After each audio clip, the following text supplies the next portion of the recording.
Você é Geek Nerd, quer andar na mod com estilo? Já pensou em decorar sua casa e ter os objetos exclusivos do cenário Geek Nerd? Personalize o seu escritório, o seu quarto e até mesmo a sua cozinha. Loja AventureNoob.com, link na descrição do vídeo.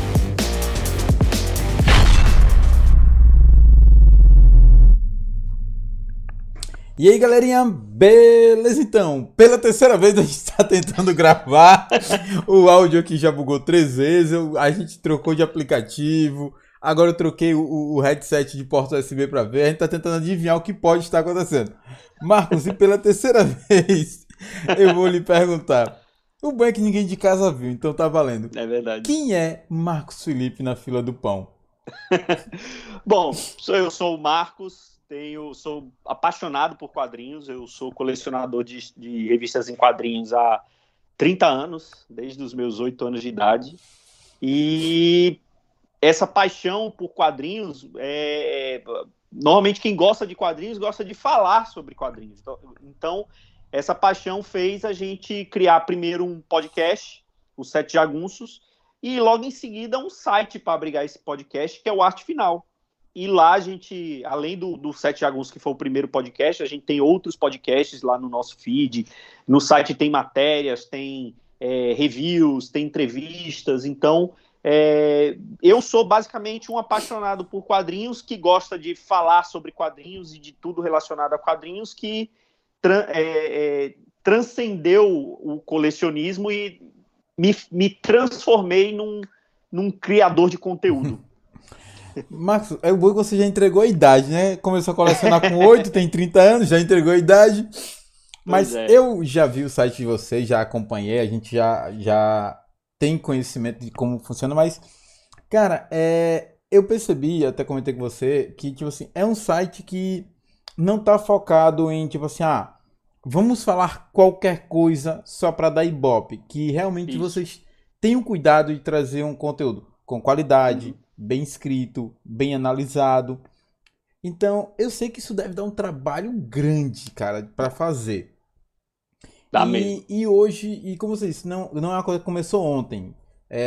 Só que eu, James, conheço o Arte Final HQ, tem 3 anos, que eu conheço. Né, que foi quando eu vim conhecer o trabalho de vocês. O site já tem, eu acredito que uns 5 anos. Eu conheço há 3. Mas vamos lá, quando você diz a gente decidiu, quer dizer que não é só o Marcos, que tem mais pessoas envolvidas. Sim. Antes da gente chegar no site, vamos falar do pequeno Marcos com 8 anos de idade, do pequeno gafanhoto começando a sua vida nos quadrinhos. Eu tive quadrinhos na infância, muita gente, mas nem todo mundo tem uma estante assim como essa sua, que eu tenho até uma baixada aqui para dar uma olhada tão bem incrementada. Como foi realmente, o que você lembra dos seus primeiros contatos com quadrinho? Eu lembro, bem pequeno, nem sabia ler ainda, eu lembro da minha mãe lendo para mim quadrinhos da Turma da Mônica, que eu acredito que 90% ou até 100% de quem começa, né, eu acredito, não, eu tenho certeza, pelo menos na minha faixa etária, quem tem 100% que gosta de quadrinhos começou com Turma da Mônica ou com Disney. E no meu caso, a minha mãe, ela preferia ler histórias da Disney, mas eu sempre preferi Turma da Mônica. E ela lia para mim Turma da Mônica porque eu gostava mais. E aí, quando eu me alfabetizei, né, na escolinha, alfabetização, quando eu comecei a aprender a ler, ela foi, pegou a revistinha, entregou na minha mão e falou assim, pronto, agora você já sabe ler, você vai ler sozinho. Se você tiver alguma dúvida de palavra, de alguma coisa que você não entender, você vem e me pergunta. E desde então, não parei mais. E aí, alguns anos depois, eu só lia Turma da Mônica. Meu pai também sempre gostou muito de quadrinhos. E ele gostava de ler justamente gibi de super-herói. E eu lembro, andando no carro com ele, no banco de trás do carro, eu vi um gibi. Eu não lembro qual era esse gibi, não vou lembrar. Não sei se era um gibi dos X-Men, era alguma coisa assim. Que na época nem chamava de X-Men, né? Era X-Men. E tava lá no banco de trás, eu olhei ainda formatinho, né, aquelas revistinhas pequenininhas. Eu perguntei pro meu pai, vem cá, isso aqui é legal? Isso presta? Ele falou, eu gosto. Aí eu, tá, comecei a ler. E aí não parei mais, né?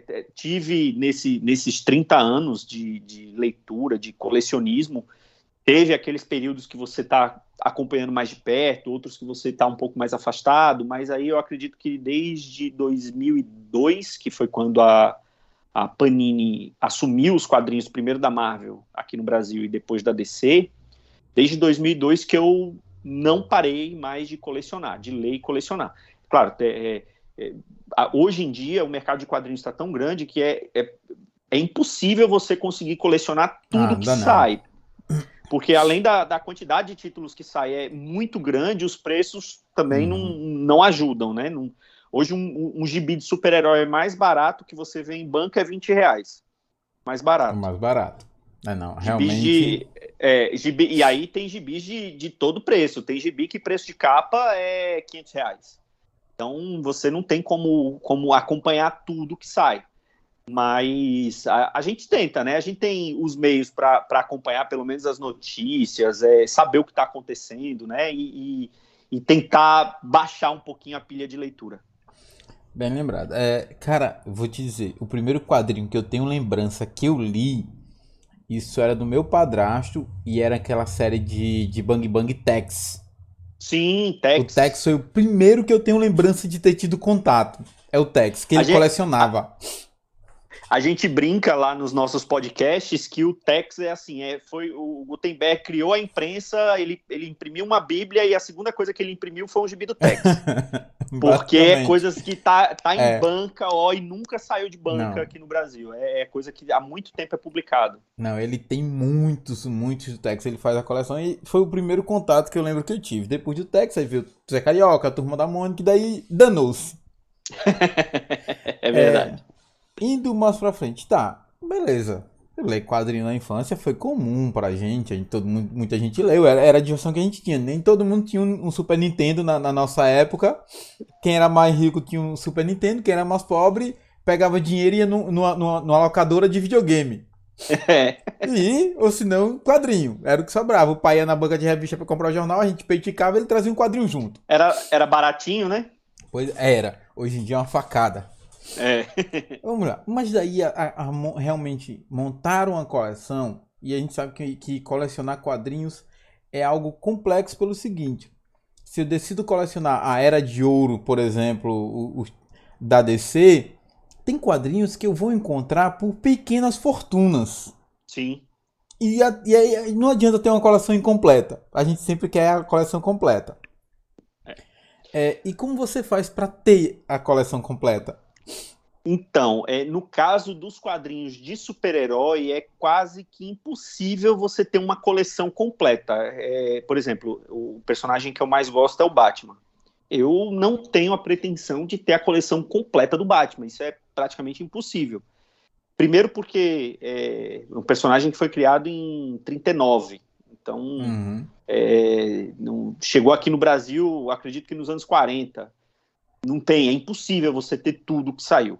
É claro que as editoras, vez ou outra, republicam, né, histórias antigas e tal. Mas, assim, e é uma coisa que é uma continuidade. Quadrinhos de super-herói, principalmente, você não tem um começo, um meio e um fim. Não. Né? Ele vai saindo mês a mês. Como eu disse, o Batman, desde o final dos anos 30, Superman também, Homem-Aranha, Quarteto Fantástico, desde os anos 60 e tá até hoje. Não tem como. Então, assim, é meio que impossível você ter uma coleção completa. Alguns colecionadores, eles tentam focar mais em um determinado artista, um determinado escritor, um determinado desenhista. Então, eles querem ter toda a obra daquele quadrinista, por assim dizer. Outros focam mais no personagem. Então, tem um cara que gosta muito de X-Men. Então, ele vai tentar ter o máximo possível de coisas que ele puder ter de X-Men. O máximo de histórias que ele puder ter de X-Men. E aí, tenta fazer desse jeito. O cara que coleciona quadrinhos é meio que... Você acaba meio que enxugando o gelo. Uhum. Que eu fico brincando. Quando você tá vendo aqui minha estante bonitinha, essa daqui já é a segunda estante. A primeira que eu tenho, que tá... na minha frente, né? Vocês não estão vendo que está na minha frente. quando eu montei ela cabia tudo certinho. 1 ano e meio depois já não cabia. Aí eu fiz essa que tá aqui que vocês estão vendo. Essa daqui já tá quase cheia. Então, daqui a pouco eu vou ter que arrumar uma outra parede aqui em casa para colocar uma outra estante e assim vai. Ou então, fazer aquela coisa que muito colecionador não faz de jeito nenhum, ou quando faz com uma dor no coração, que é acabar se desfazendo de algumas coisas.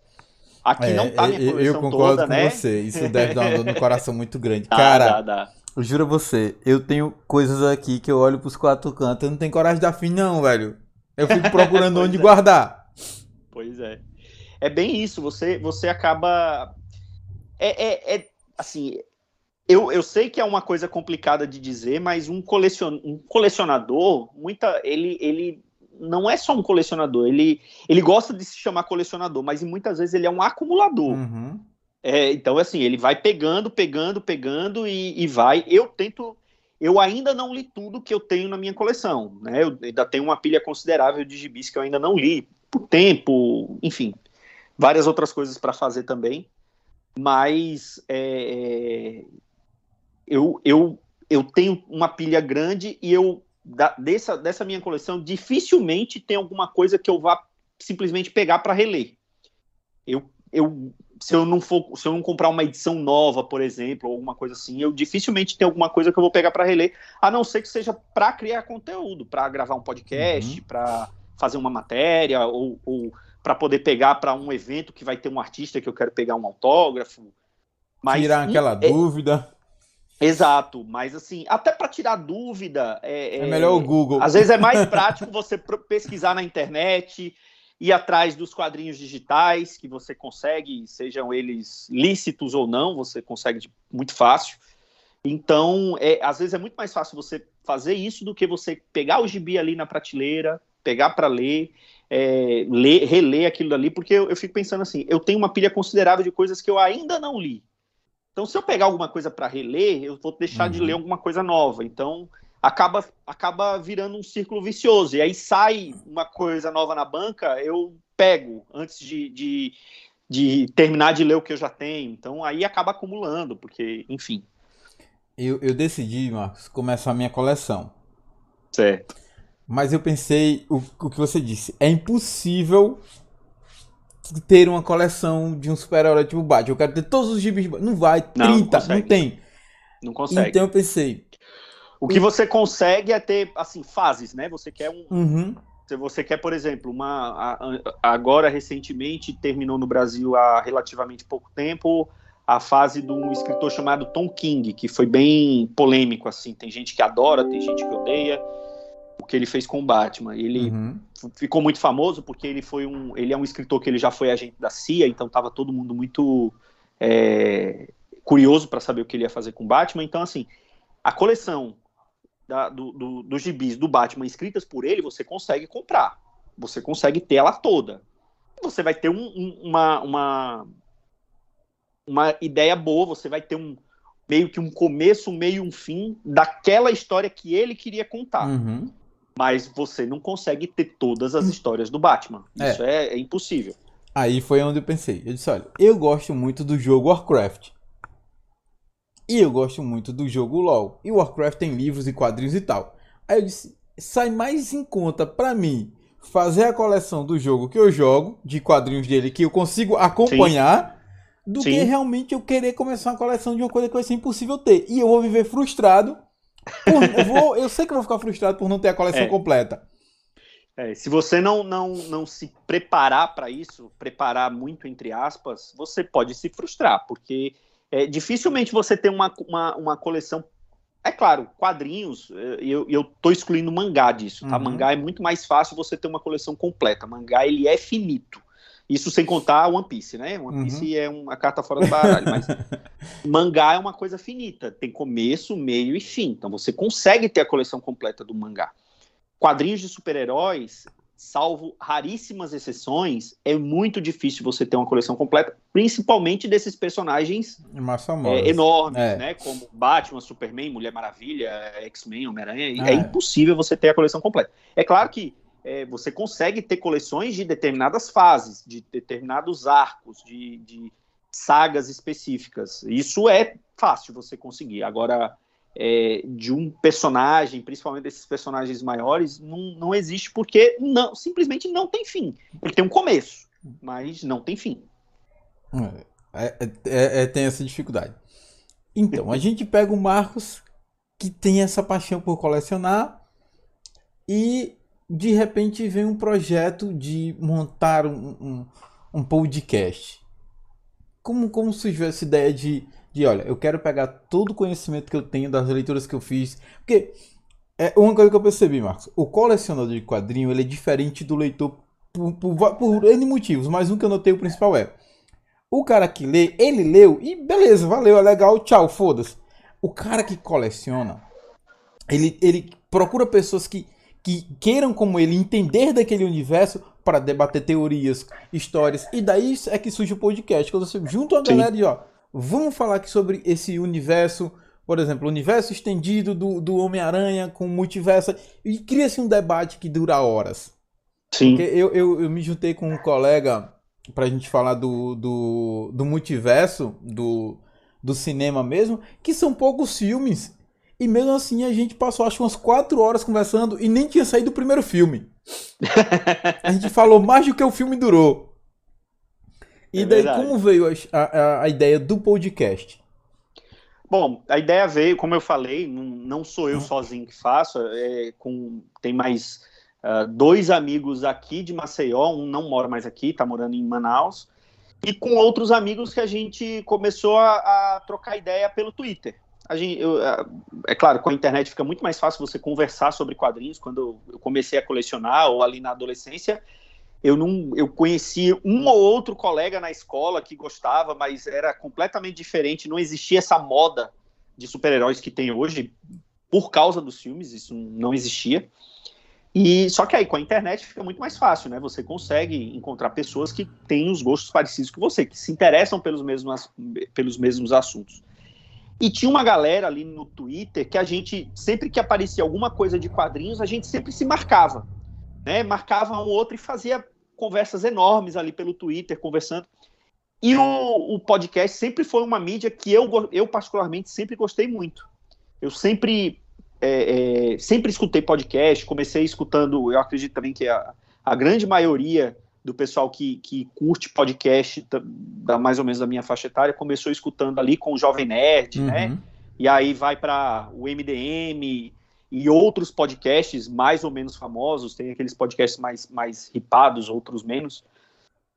E na época que todo mundo ali gostava dessa mídia, gostava desse meio de comunicação, porque é uma coisa que você está conversando, você tá ali papeando, escolhe um assunto ou não, começa a papear, você tem um trabalho de produzir, mas é um trabalho que não é trabalhoso, mas não é algo assim excepcional, basta você aprende a fazer uma edição, se você quiser fazer uma coisa mais simples, você consegue fazer de um dia para o outro, não é nada muito complicado de se fazer, é claro que se você quiser deixar com ele mais bonito, mais bem acabado, com mais efeitos sonoros, isso realmente demanda muito trabalho, se você quiser fazer uma coisa muito mais elaborada.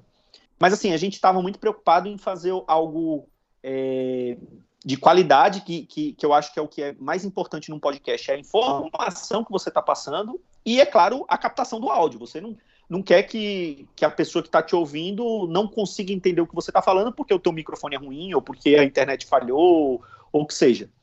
E aí a gente, nessa coisa de se marcar, eu falei, vamos, eu não lembro quem foi que surgiu com a ideia, vamos fazer um podcast. Na época não tinham muitos podcasts de quadrinhos, sobre quadrinhos. O Jovem Nerd, que era o maior, quando falava de quadrinhos, era muito superficial, a gente achava muito superficial e muitas vezes com informações erradas, né? Ele é muito bom no que ele se propõe a fazer, mas quando ele vai falar de um assunto específico de quadrinhos, deixa a desejar. Então, na época que a gente criou, eu acredito que hoje, que é talvez o principal podcast de quadrinhos do Brasil, que é o Confins do Universo, que é o podcast do Universo HQ, ele estava engatinhando, estava começando, talvez ele ainda nem tivesse sido lançado, eu não estou lembrado direito, mas ainda tinha Como Que Pode, que era um podcast bem famoso, tinha o Quadrincast também, que era outro podcast que falava sobre quadrinhos muito bacana. E a gente, vamos fazer, a gente gosta de ouvir, vamos fazer o nosso podcast de quadrinhos. E assim começou. Aí, e por isso também é o nome do primeiro podcast que a gente criou, que é o Sete Jagunços. Porque éramos 7 na época e a maioria daqui do Nordeste. Eu aqui de Maceió, tinha mais 2 colegas daqui de Maceió, tinha um colega da Paraíba, outro do Maranhão, outro da Bahia, e assim ia. Tinha um ou outro que era do Sul-Sudeste, mas depois a gente... e aí a gente falou, não, é uma coisa, todo mundo com sotaque carregado, sotaque nordestino, então vamos fazer o podcast, vai ser os 7 Jagunços. E assim começou. A gente primeiro criou o podcast, e aí alguns meses depois, com a necessidade, a gente pensou, a gente já tem o podcast, vamos fazer o site para poder abrigar esse podcast. Antigamente a gente colocava o podcast no blog só para gerar o feed e distribuir nos tocadores, né? Então, vamos fazer um site que a gente possa entregar também matéria, porque eu ainda gosto muito. A gente sabe que blog, matéria escrita, hoje em dia não tem tanta relevância quanto um vlog, quanto um vídeo, YouTube, hoje TikTok, a gente sabe disso, mas é o que a gente gosta. Eu gosto de ler uma matéria bem escrita, que tem bastante informação, curiosidade. Então, a gente quis fazer algo que a gente gostava de consumir e principalmente que a gente gostava de criar. Porque, falando a verdade, ninguém está ganhando dinheiro com isso. Ninguém no site, pelo contrário, a gente gasta dinheiro. Porque a gente gasta dinheiro para poder criar o site, manter o site, com microfone, com hospedagem. Então, a gente paga para fazer. Então, e é uma coisa também que eu falo com todo o pessoal desde o início. Todo mundo tanto quem montou o site, como quem entrou depois, como quem saiu, fala assim, a gente vai fazer uma coisa enquanto tiver divertido para fazer. A partir do momento que não for mais divertido, que não for mais bacana você parar, ler um gibi para poder gravar sobre ele ou simplesmente conversar sobre um determinado assunto, então é melhor não fazer. E é isso que acaba norteando a gente até hoje. Eu concordo plenamente com você. Bicho, eu sei que a galera diz, Ventru, faz o TikTok do canal. Cara, tem criado? Tem. Tá lá. Marcos, sinceramente, eu me olho no espelho. Eu tô com 35 anos esse mês. Eu não consigo,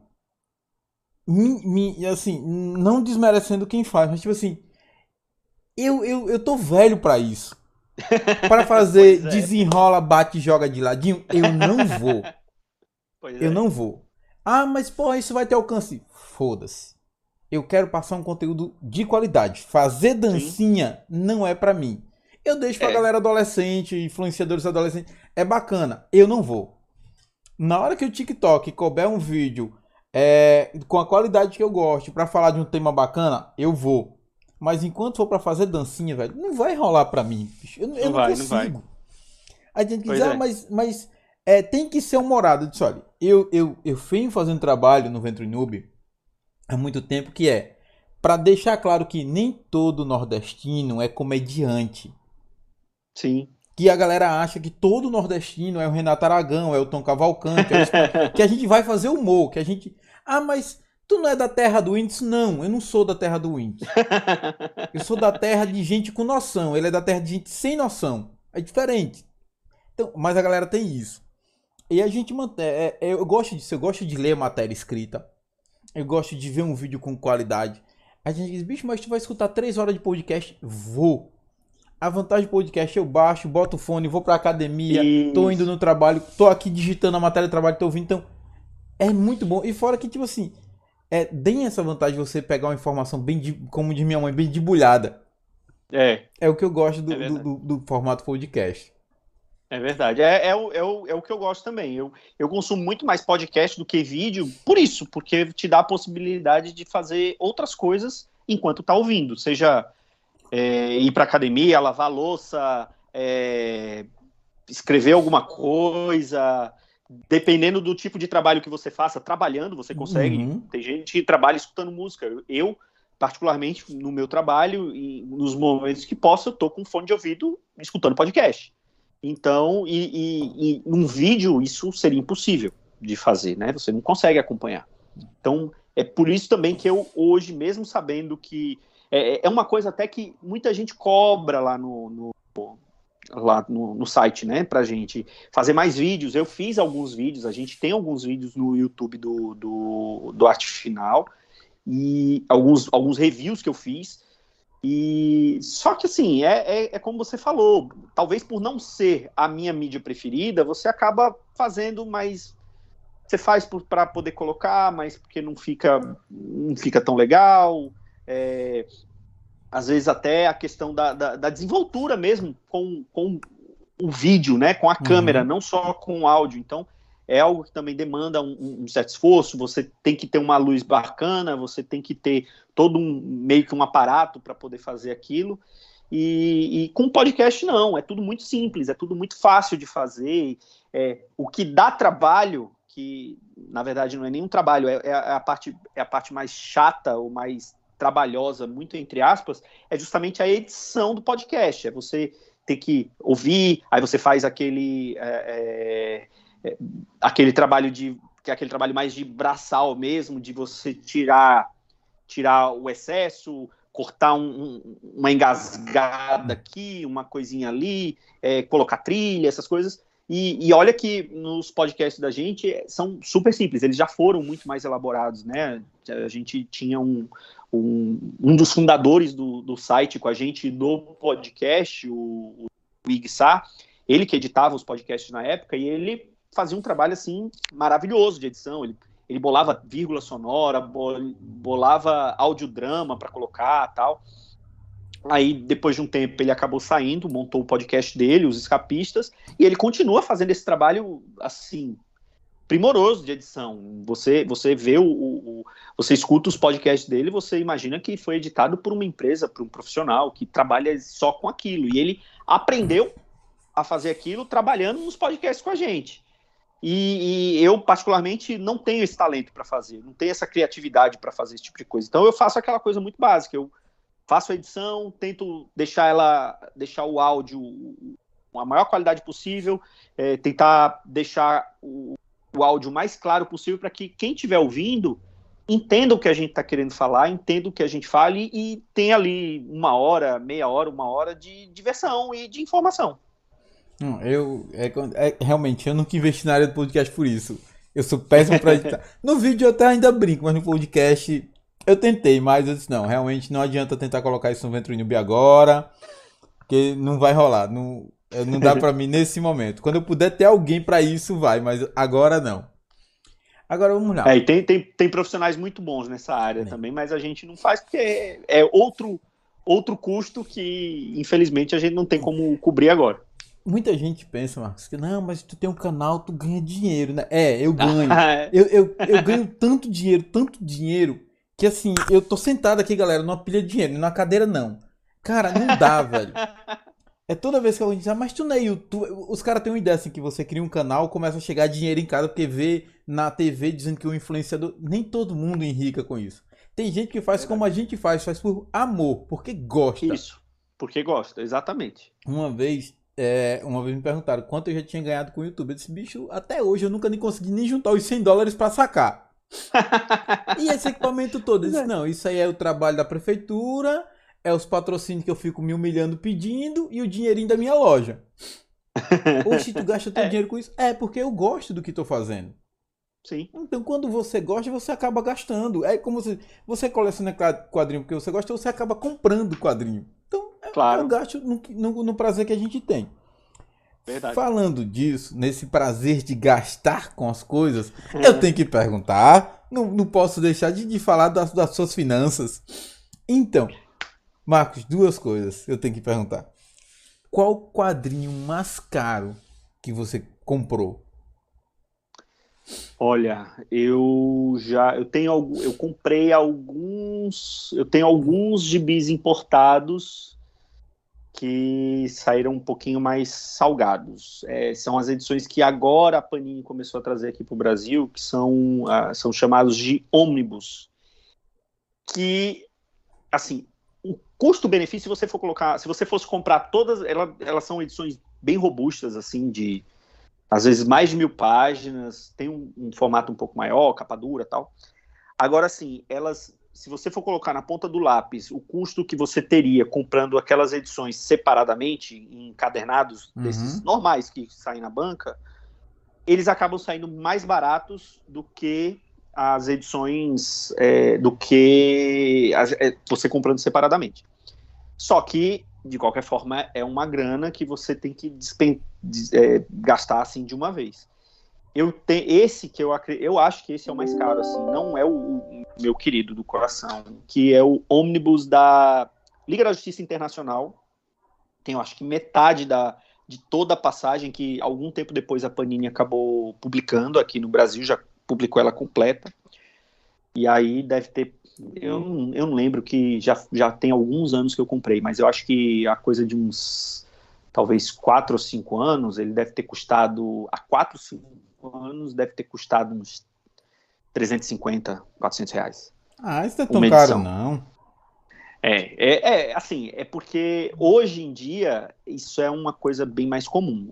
Isso foi um gibi importado, é claro, o dólar não estava tão caro também tem agora, né? O dólar hoje está impraticável.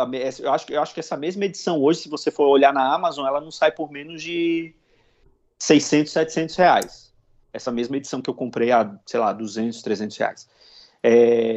E eu tenho poucos, mas eu tenho alguns gibis nessa faixa. A maioria, eu acho que só tem um que é nacional, que foi um pouco mais caro, que eu fico brincando com o pessoal lá do site e falo assim, me perdoem porque eu pequei, que eu comprei um ônibus da Sociedade da Justiça, aqui, da Panini, que era uma fase assim que eu adoro, que eu tava doido para ter, eu preferia que fosse lançada num outro formato, mas a Panini resolveu lançar desse jeito, e mesmo para eu tentar conseguir essas edições importadas, eu tinha as 2 primeiras edições, os 2 primeiros arcos.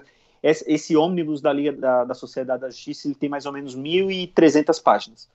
Eu tenho os dois primeiros arcos, que dá mais ou menos umas 300 páginas, ou seja, eu tinha um quinto do que vem nesse encadernado. E eu não conseguia achar as outras edições.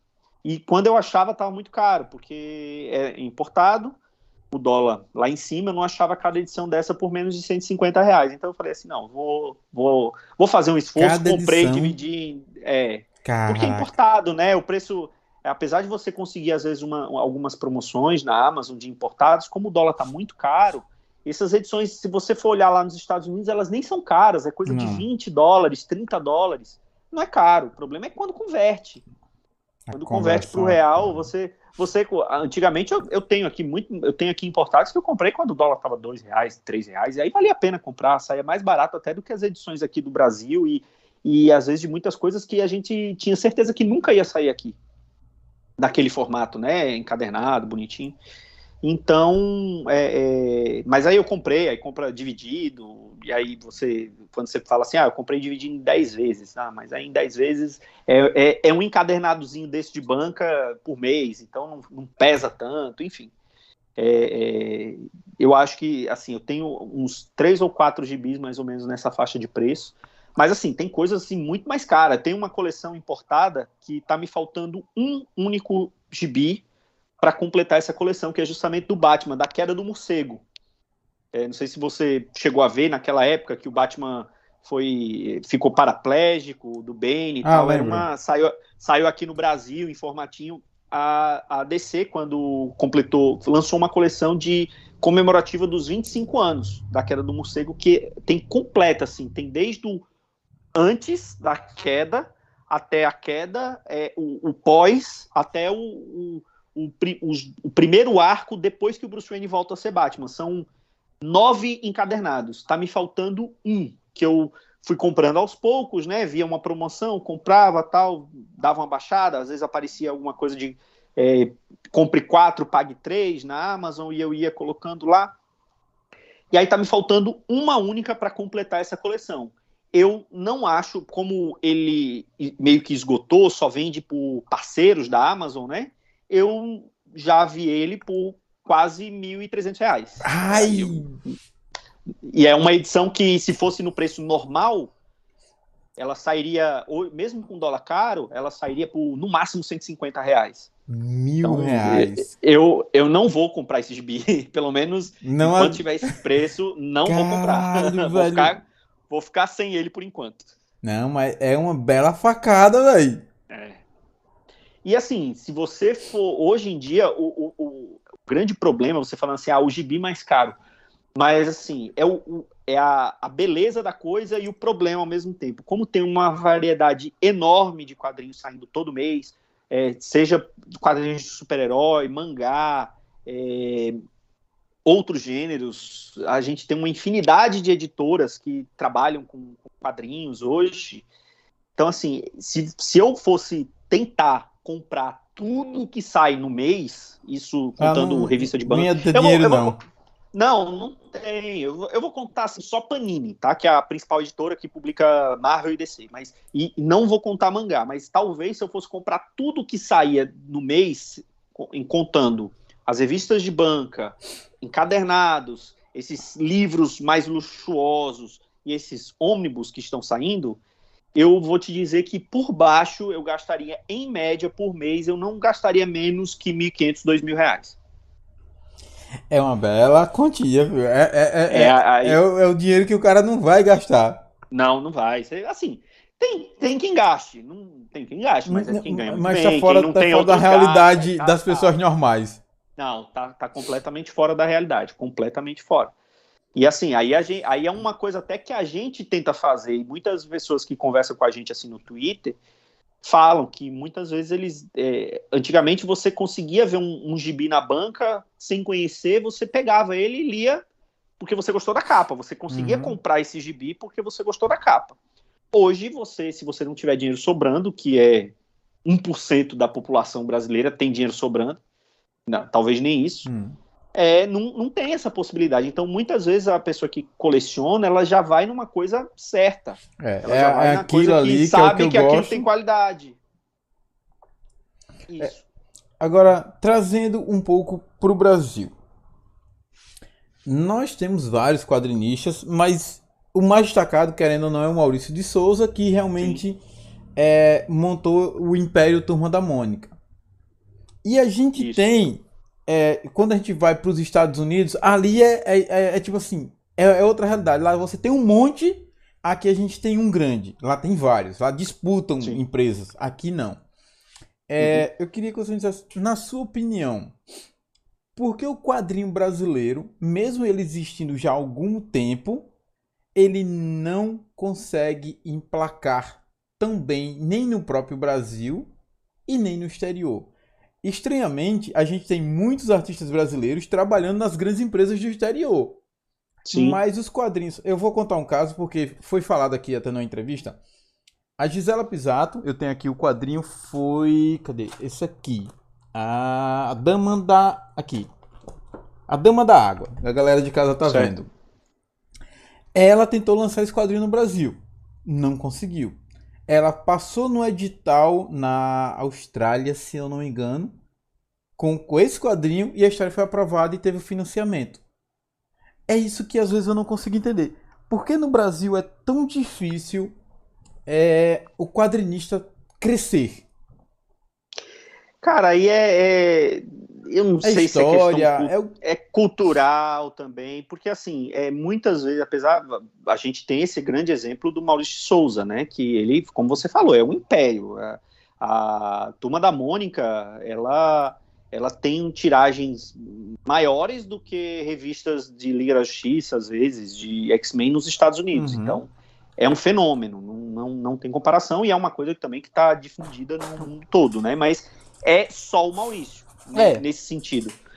O mercado de quadrinhos no Brasil, ele é muito nichado, principalmente quadrinhos nacionais, tanto é que assim, eu curto muito quadrinhos nacionais, eu conheço alguns autores de quadrinhos nacionais, a gente tem alguns autores alagoanos, né, eu acredito que você já tenha entrevistado eles, de quadrinhos, seja desenhistas que, assim, tem muito mais desenhistas do que roteiristas, ou muito mais quadrinistas completos que fazem tudo, né? Eles são desenhistas, mas eles mesmos cuidam do roteiro, não trabalham em parceria normalmente, enfim.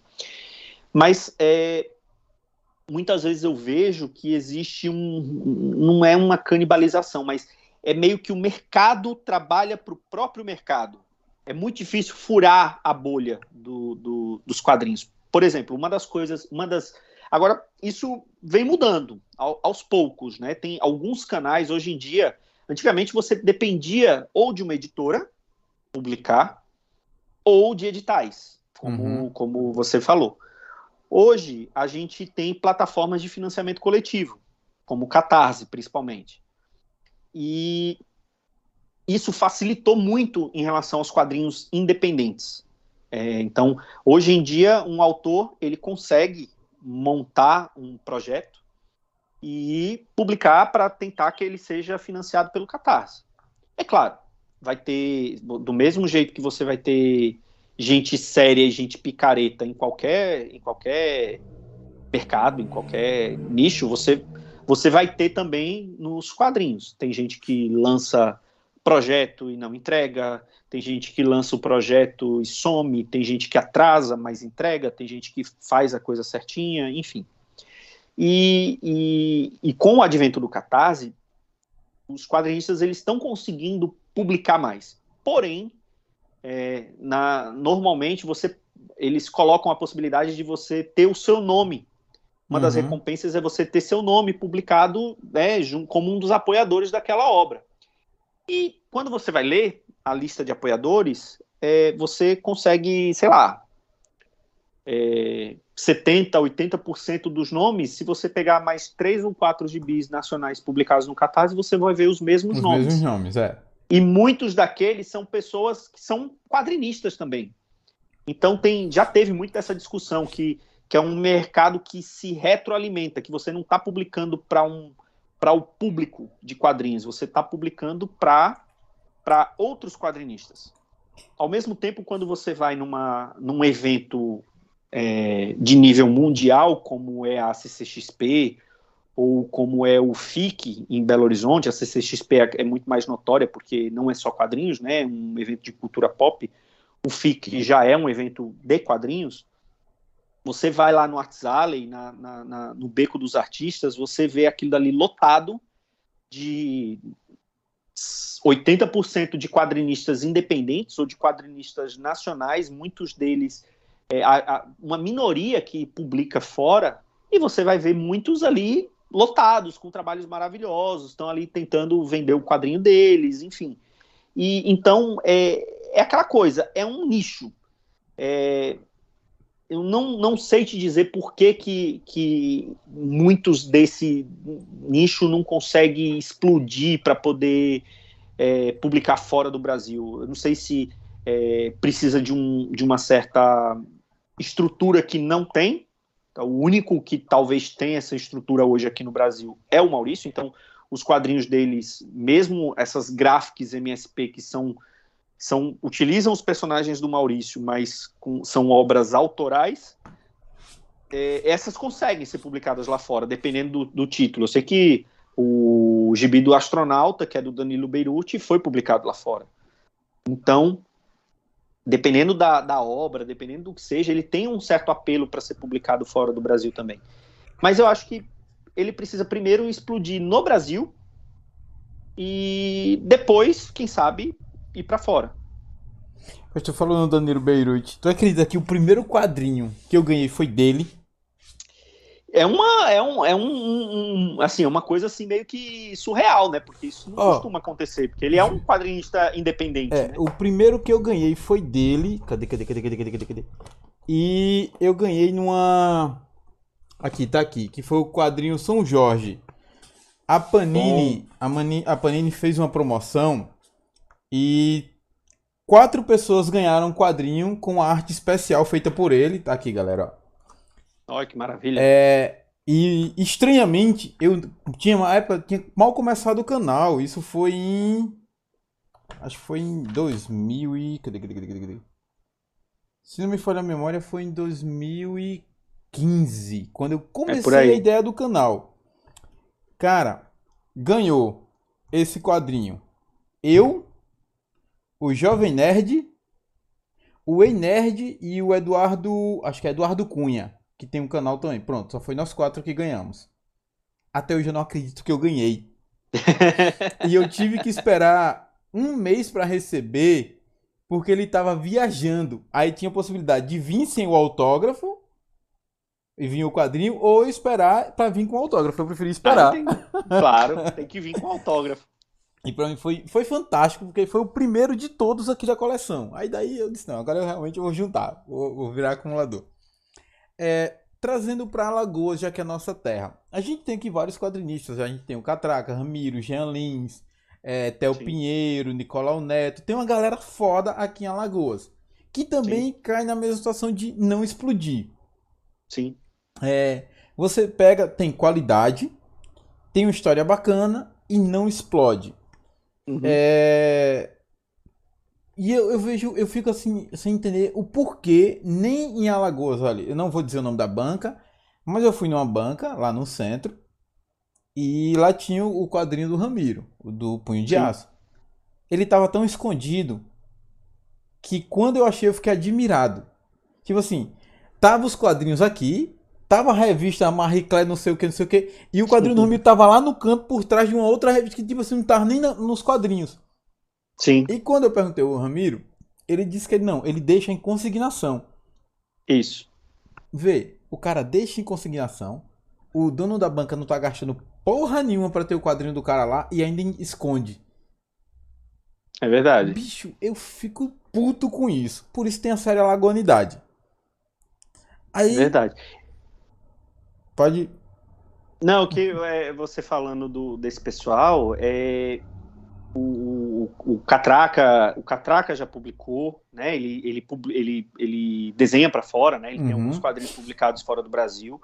O Jean também, ele tem alguns quadrinhos também lançados no Catarse e também tem um traço lindo, os dois são meus amigos. O Ramiro, a gente já conversou muito, eu fico admirado com o esforço que ele fez, que é aquele projeto dele com o filho, né? É uma coisa assim tão Ali eu acho bacana. foda, pô. Nicolau também tem um talento, mas ainda não publicou. E tem também um que você não mencionou, que ele não é desenhista, ele é só roteirista, só, entre aspas, né?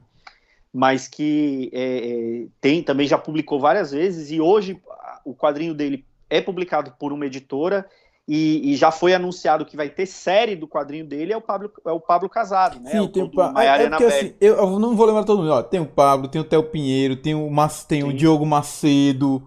É porque assim, Tem se eu muita for gente tentar lembrar bacana. todo mundo, eu vou sempre. Você vai Vai acabar falar. esquecendo alguém. Então, assim, é complicado, porque, assim, Ó, eu não pronto, sei se, rapidinho. se o dono da banca acha que não vai vender, então ele prefere dar destaque para uma coisa que ele vai vender, enfim. Ó, rapidinho, só pra mostrar, galera, ó. Aqui em cima, essa arte aqui que a galera tá vendo da X13 é do Rodrigo Catraca. Ali, Eu, eu galera, tenho, eu tenho duas artes originais do Catraca aqui naquela penduradas na minha parede, parede. ó, a gente tem ali, ó, Theo Pinheiro, Diogo Macedo e tem o Nicolau Neto também. Ou seja, cara, a galera tem um talento incrível. Tem, E tipo tem. assim, e eu fico muito feliz de ter tido o privilégio de entrevistar essa galera, de conhecer essa galera que faz esse trabalho tão foda. E me deixa triste quando essa galera não tá divulgada, porra. Eu fico É puto. verdade. Eu já tive muita discussão com gente aqui do cenário nerd alagoano, quando os caras dizem, ah, mas ninguém me valoriza. Eu disse, bicho, e tu? Quantas vezes tu parou para dizer assim, vou fazer aqui no meu site, no meu canal, matéria sobre essa galera? Não tem. A galera É quer verdade. muito reconhecimento, mas não quer reconhecer. É verdade. Tem muito disso também, infelizmente. Infelizmente. É aquela coisa que a gente tava falando no Hum, início, hum. né, Ventru? A gente. Você falando assim, você prefere fazer uma coisa de qualidade e não ir atrás simplesmente da audiência.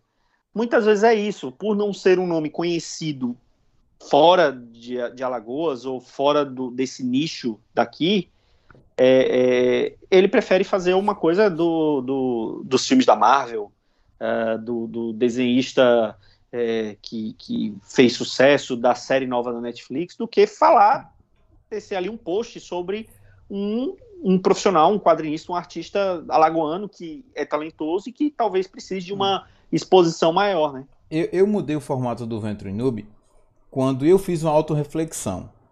A gente aqui falava de Marvel e tal. Aí eu percebi o seguinte.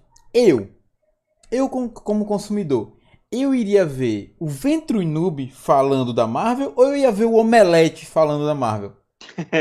Aí eu disse, realmente, eu não iria ver essa merda. Eu iria ver o Omelete, porra. Aí foi daí que eu disse, não, eu tenho que mudar o Venture Noob. Eu tenho que ter algo diferente. Sim. Aí eu pensei, beleza, alagoanidade... Não tem como competir, não existe competição, né? O único jeito de eu competir com esses caras é se eu tivesse muito dinheiro, investisse uma puta equipe, viajar aos Estados Unidos pra ter os contatos que esses caras têm. Aí a coisa andava. Mas Sim. Não dá, pô. Aí eu disse, não já dá. Sei, eu vou focar numa coisa que eu sei que eu sou bom. Eu vou investir na galera nacional, que é uma coisa que eu gosto. Aí comecei com a Alagoanidade e Brasil Nerd. Agora, quando alguém questiona, bicho, mas tu vai entrevistar os artistas brasileiros, eu disse, olha, cada artista brasileiro que eu entrevisto, eu ganho 10 mil reais. Aí o cara, oxe, os caras te pagam isso? Não. Porque eu tô fazendo algo tão foda que ninguém faz, que é como se eu ganhasse 10 mil.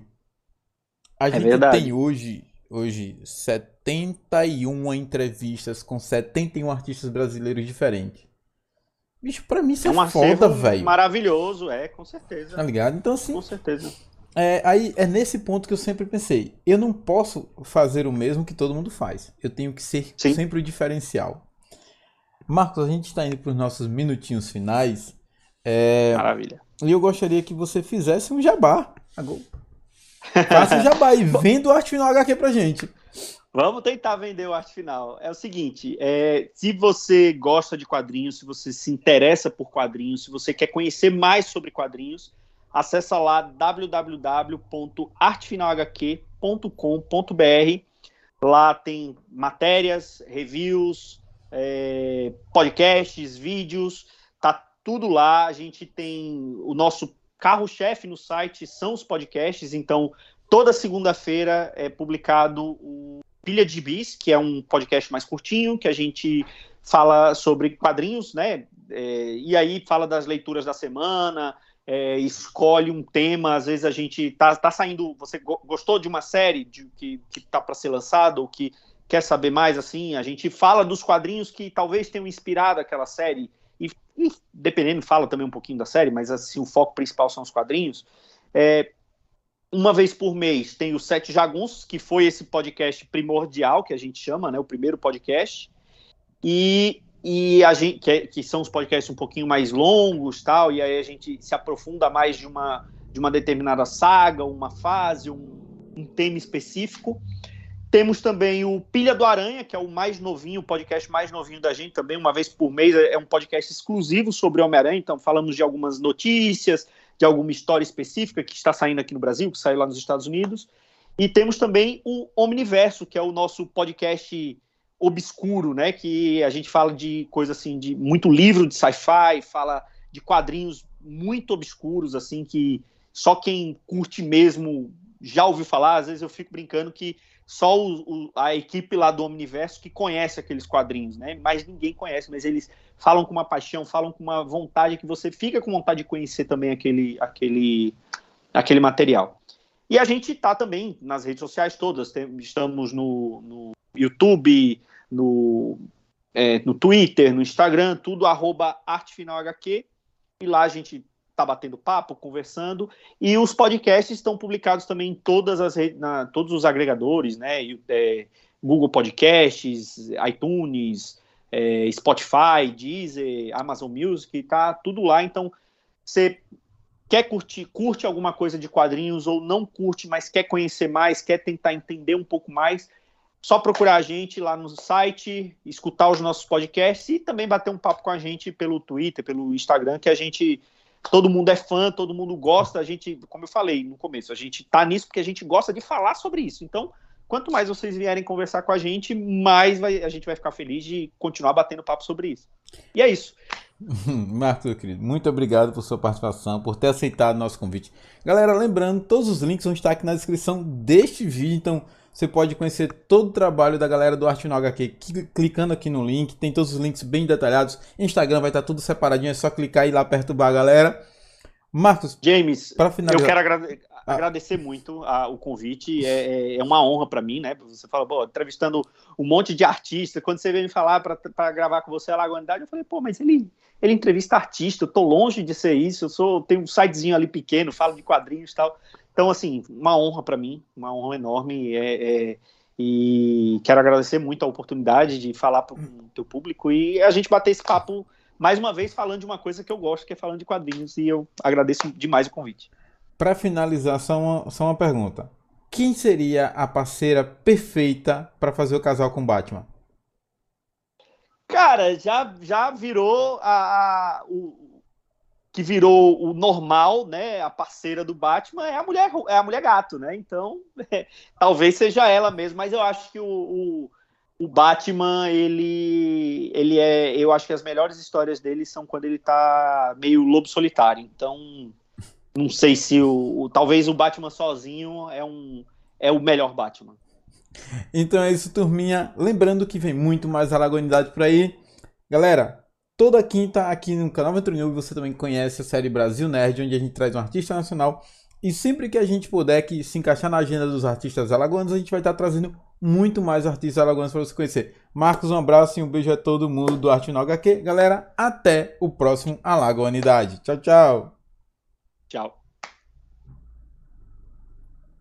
Você é Geek Nerd, quer andar na mod com estilo? Já pensou em decorar sua casa e ter os objetos exclusivos do cenário Geek Nerd? Personalize o seu escritório, o seu quarto e até mesmo a sua cozinha. Loja AventureNoob.com, link na descrição do vídeo.